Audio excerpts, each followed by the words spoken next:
Hey, Nutrition Reset team. Can you believe it? We are already in day 11. So kudos to you guys for diving into something new. If you're like me, this is kind of where things might start wanting to slip, or it gets easier to slip because you're not as dialed and focused as we were at the start of the challenge. So at this point in the challenge, especially with week 3 coming up starting on Monday, I want to kind of give you some food for thought. So before I dive into that, I want to talk about tracking. I've heard a lot of people be like, oh, it's too overwhelming to track, whether that's food or habits, and that is totally okay. Remember, these are all just tools. Some tools work great for some, and they are deterrents and subtractors to others. So the big thing with the tools is we're trying to give ourselves a way to gauge progress so we can feel every single day that we're making progress, feel it, absorb it, see it, reflect on it. So that's one thing the check boxes of the habit tracker is.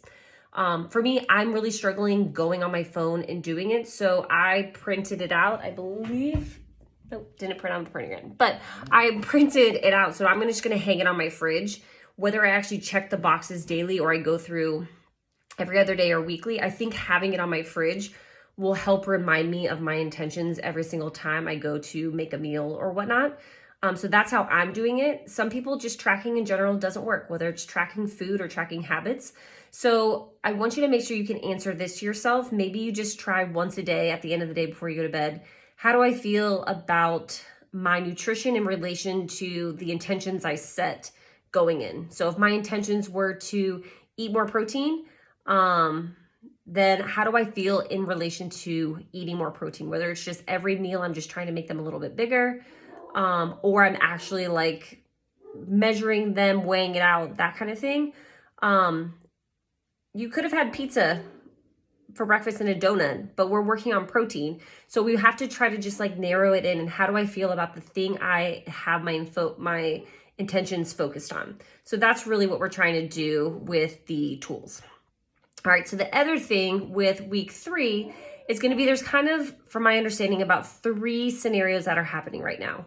First one is we're still trying to figure it out. We are trying to eat more healthy meals. We're trying to figure out how to plan, shop, prep, bring food to work, figure out how it fits in my schedule, all that kind of stuff. And if that's you, that's great. You're just going to keep doing what you've been doing. Just keep trying to figure it out. Some days are going to work, some days are not. If you have already been fairly consistent over these last 2 weeks and moving into week 3, you kind of want to spice it up a little bit. The first thing I want to challenge you with is to think of your plan B. So right now, because we are so dialed and focused, we kind of know what we want, know how we're going to eat. We have an idea of what my lunch is going to look like. It's not that hard. But I want you to start thinking about when you aren't so dialed and focused and we get to shift nutrition from here to way over here on our mindset. What are some options that we can do maybe on the go? Maybe you have scenarios where you have lunchtime meetings, or for me, my morning starts later one day, so I need to figure out how to gauge that time. So kind of look through your schedule and start planning out your plan B options. And that's really going to help you in a pinch, not make a quick decision to go run to the gas station to grab, I don't know, whatever you can, some donuts. But instead, maybe you already have a plan B, so you already know going into that day what to do. So that would be the second shift. So either keep doing what you're doing. Number 2 is start working on plan Bs in relation to the intentions that you're working on right now.